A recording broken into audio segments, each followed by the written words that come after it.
Hey guys, this is Tara with Kittens, Weights, and Tarot, and today is vlog 15 of Tara Does Arizona, hashtag burning sage. So I'm indoors again today for this vlog, just kind of taking you guys through all the video that I've captured throughout the past couple of weeks actually, just because it's been pretty busy. In fact, are we even on vlog 15? Maybe it's 14. I don't know. Anyway, there's been a lot going on. I had my birthday and everything, and it's just like everything is, I don't know, all the days and the days of the week are all just kind of like melding together, much like the sweat outside, because it's 113 degrees right now. We're supposed to have like high of 115 here in Tempe. And you know, I'm still acclimating. Yes, little Cali girl from the beach is still acclimating to the desert right now. So I thought, you know, just to save my iPhone from melting outside, I thought I would just do this little vlog inside. But anyway, so I have my little Hello Kitty here. Let's do a little recap. I have a lot of video for you guys, so I think mostly for the video I'll just like show you guys all the clips of stuff and the places that I've been and just like add some fun music. But anyway, on the first, we went to down Scottsdale. We've already been to Scottsdale, aka was it Orangedale, back in 1880 something, whenever that little town was founded. And then it turned into Scottsdale. But anyway, so just kind of tried to walk around, see some things that we hadn't seen before. Oh, we checked out a place called Alien Donuts, and it's pretty good. Maybe not the best donuts I've ever had, because the best donuts I've ever had, which are fresh and still hot and delicious, is down in Spring Valley in San Diego. But these are pretty good, you know, and even the frosting and everything they did on them. Usually I don't like frosting on my donuts because they're already pretty sweet, but these were good. These are really good. So if you guys are in Scottsdale, in Arizona, and you're looking to try out some unique, funky donuts, maybe try out some Alien Donuts. There's a couple of like a little boutique-y shops with like weird, quirky clothes. You guys know me, and like I always have to have a unique shirt, like unique. I like my stuff to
Okay, and then this was funny. So a few days later, I'm hearing all this chirping, you know, outside my window. And by the way, there's always all kinds of chirping going on with the birds. We have just a lot of birds. We have, you know, a bunch of different, you know, there's Chihuahuan ravens, there's pigeons, there's doves, there's different types of tits, you know, there's like blue tits and stuff like that. And just all these birds. And so it's like a cacophony of like a bird sound outside. And I hear out of the ordinary type bird sounds. I don't know, like the birds are my friends. So like I know when there's like distress type, you know, chatting, as opposed to we're just singing and just talking to each other and stuff like that. So I hear this like interesting bird calls going on. So I was like, what? So I'm standing there with my tea, and I open up my blinds and I look out there, and there's these two female Chihuahuan ravens. They're the brown in color, whereas the males have that beautiful black color to them, and they shine blue in the sun, which is like amazing. And then when they ruffle up their feathers, you can see there's like a white band that goes around their neck, but it's kind of hard to see because it's covered in their black feathers. But anyway, so these two like ladybirds, they're just like tweet, tweet, tweet, tweet, and they're just like talking to each other. And I'm like, what are they talking about? And it's almost like they keep pointing at something on the ground. So I look over, and there's a group of male Chihuahuan ravens, and I swear to you, it was hilarious.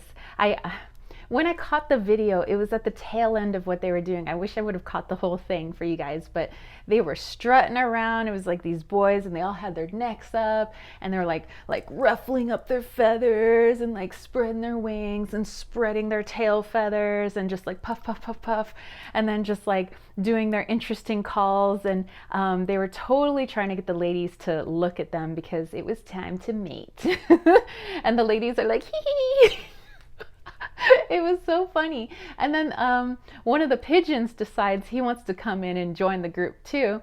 And he's followed by his whatever lady pigeon that's like with him. And there's this other lady pigeon that's trying to get this guy's attention. And this one pigeon's like, he's like trying to push her away, like, no, I got my lady here. And this other pigeon's like, but look at me. So it was like this, like, does nobody else see this? Like, am I the only one that's noticing like the hilarity of the birds, you know, out in our courtyard and everything? It's like it's who needs television? You got birds. They have their little dramas. It's like little community thing going on. It's awesome. But anyway, so thought I would just drop that into the vlog because, you know, I love my birds.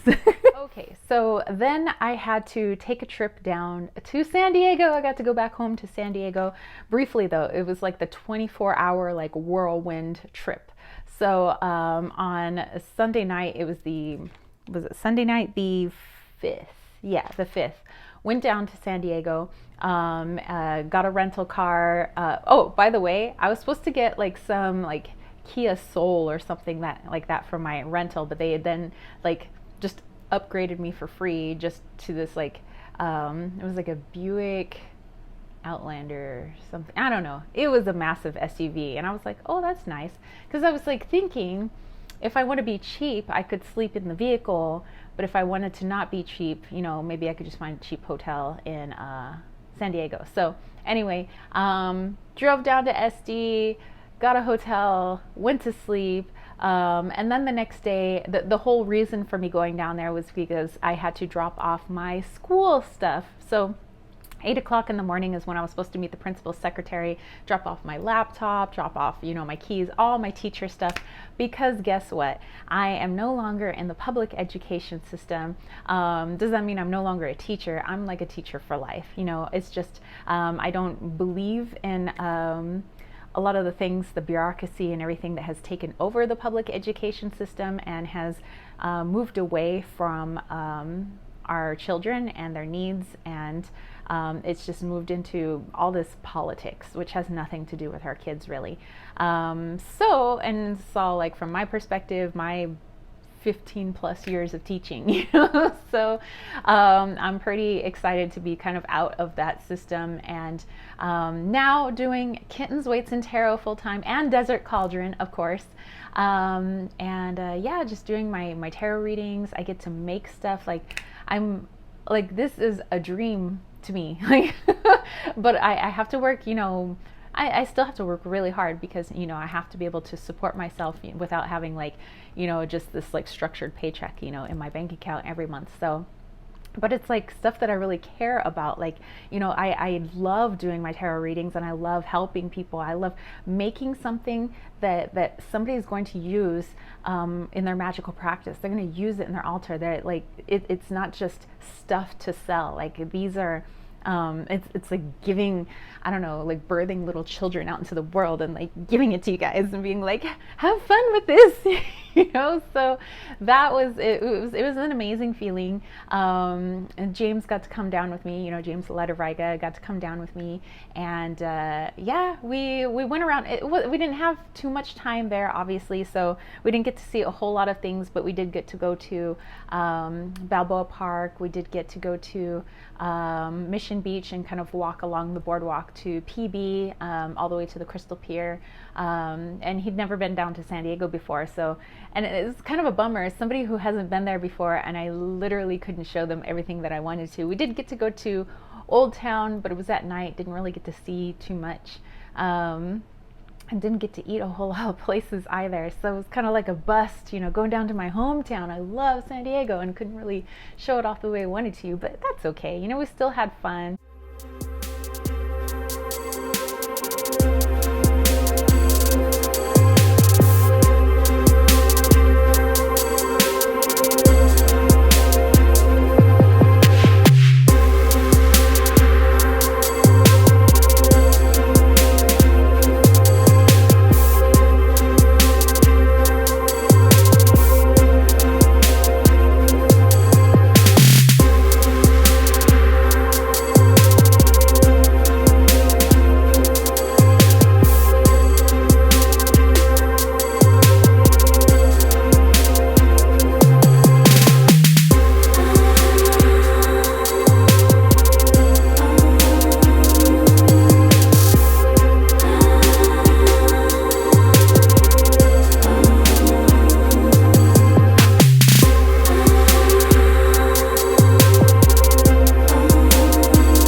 I got to go pick up my Viper. So Viper B is now here in Tempe. I will tell you that a high performance vehicle is maybe not the best road tripper vehicle, but we made it in one piece. And then the next day I went and gave it a hand wash and I detailed it, and so now she's sleeping under a cover. I have to go do like a rear differential flush. I maybe need to give her another oil change just because we went a far distance, and just get her all up to speed, and then we're gonna get her registered here in Arizona, so I'm excited about that. And then on the way back we stopped at, it was like called the Red Moon Bar and Grill or something like that. It was this fun place with really good food, and they had all these arcade games. Ended up playing The Simpsons with James. I think I died before he did in the game, but it was fun. I haven't played The Simpsons in like a really long time. So there was that. So that was the San Diego trip. We made it back just after midnight on the 6th. So oh, and we did get to see my dad and my stepmom, and we had lunch at the Luna Grill, which actually the owner of the Luna Grill is friends with my acupuncturist down in San Diego, who's like AKA my other mom.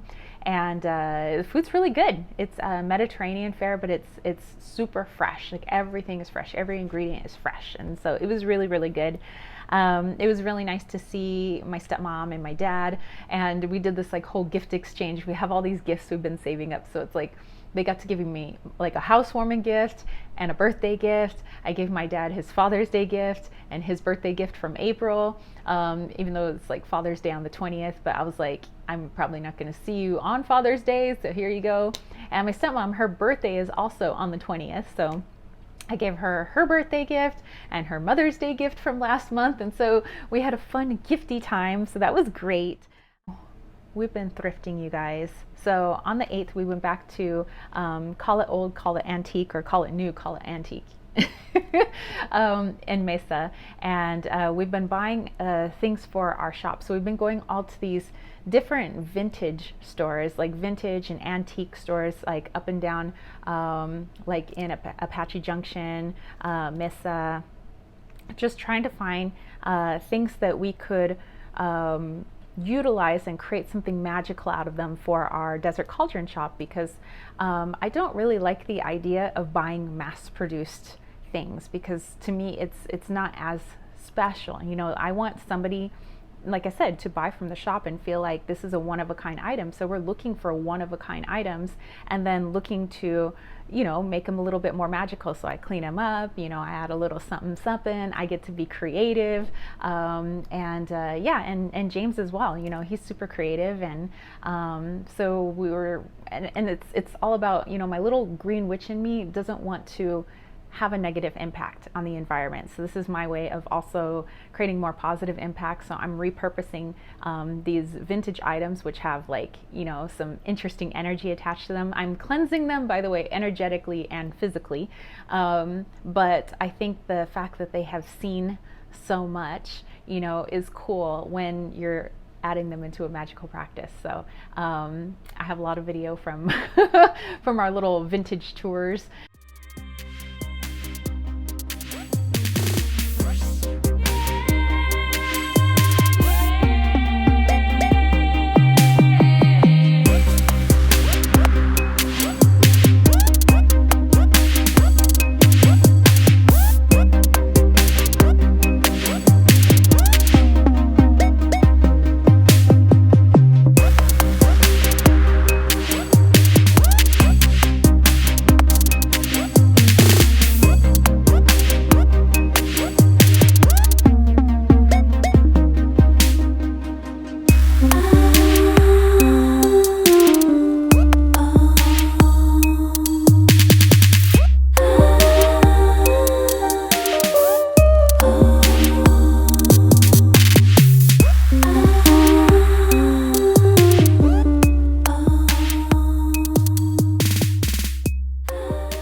On June 10th, that was my birthday, so I turned the big 4-0. I am now in my 40th trip around the sun. It feels really good. As I looked in the mirror on my birthday, June 10th, I was like, so this is what 40 looks like. I remember when I was a teenager thinking that when you're 40, like, you know everything because you're an adult, and that, you know, I just imagined that I would look so much older, and I look the same except for the white streak in my hair. I'm pretty much the same. And I was like, oh, and I feel sort of the same but not, which I think is a good thing, which means I've grown, and I'm pretty happy about that. And yeah, I wouldn't trade even the stuff that sucked. I wouldn't trade any of these lessons for the world, because I'm happy where I am. I'm happy how I've grown. I will continue to grow. I will continue to learn lessons, and I'll continue to try and help people the best way that I can, just from what I've learned, you know, and hopefully that helps some people. So hence why I do these vlogs, you know.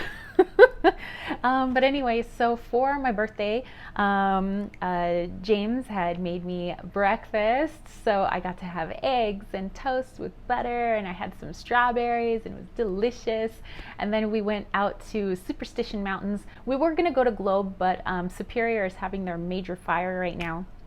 So they had shut down the two major highways that lead into Globe, so we couldn't go all the way to Globe. Like, we thought we could go around and go through Tortilla Flat and like go into Globe through there, but we hit a part of the road where it was dirt, and I have video of that, and it's like dirt trail next 22 miles. I'm like, 22 miles, okay, James has an Integra. We're not going 22 miles on a dirt road in a 98 Integra, okay? So actually, most any vehicle, unless like you have a Rubicon or some sort of like lifted truck or maybe a dirt bike or something. But yeah, so that was out of the question. So we turned around, went back through Tortilla Flat. We saw like there's a beautiful lake out there and everything.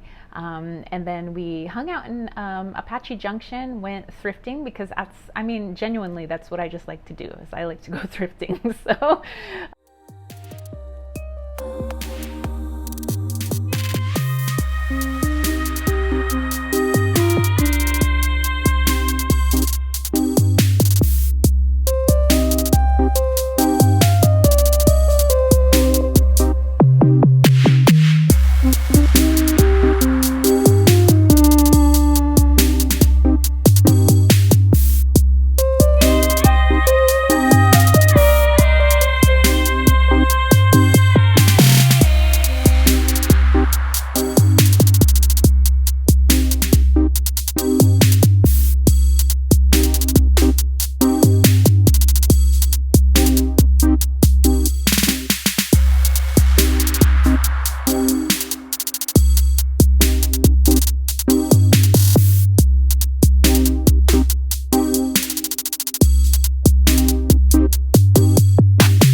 so we did that, and yeah, we had ourselves a nice night. We stopped at the Cornish pasties place in Mesa. Cornish pasties are delicious. They're kind of like I guess a British version of a calzone. So yeah, it was really good. I had the chicken pot pie pasty, and it was good. But anyway, so yeah, I mean, that's and that kind of like takes us through the weekend. It was just more like me recovering from my birthday, because it was my birthday, so had a little bit of wine and a few edibles. But anyway, so it was awesome, and got a lot of well wishes from you guys. I got some fantastic gifts, like, oh my gosh, like Sumi had, and I'm not asking for gifts, you guys, but the fact that like you even think of me and leave me like gifts or emails or a little message like, hey, happy birthday, like it was like, oh my gosh, So Sumi, thank you. Susie, Surian, Mo, Lisa, everybody who sent like postcards and birthday cards and a little something and well wishes, and all of you guys. So Thank you. It was a fabulous birthday. I'm looking forward to see what happens from here on out. So when's the next one? 50? Psh, let's do this. But anyway, so that's it for this week's vlog, or this week's of 2 weeks of vlog. And yeah, I hope you guys enjoyed this. Let me know if you have like suggestions of, you know, places for me to go visit.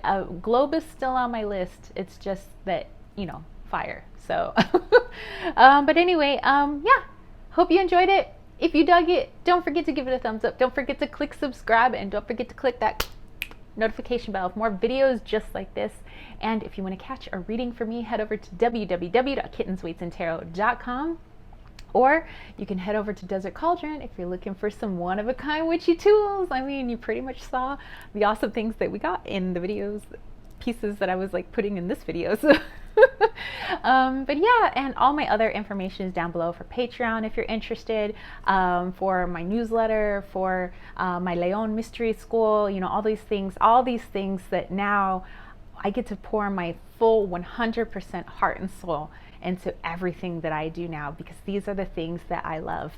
And it was so difficult to be able to, you know, have my basically 9-to-5, you know, job at the school, and take time away from the things that actually, you know, mattered to me. Yes, I loved, you know, teaching my students. Yes, I love my track team, and, you know, and it was the students that mattered to me, but I didn't feel like I was helping them in the way that, you know, they needed. Like, I want to nurture their, you know, intuitive abilities. I want to have them grow. I want them to be created. I want to, you know, do all those things, and I just couldn't do it in public education. But now, with all the things that I'm already doing, but now I get to give it my 100% focus, it feels really good. And yeah, so who knows what the future holds? I don't want to know, because I'm enjoying the journey. So I will catch you spiritual homies later. All right, peace, love, and chicken grease. Peace out.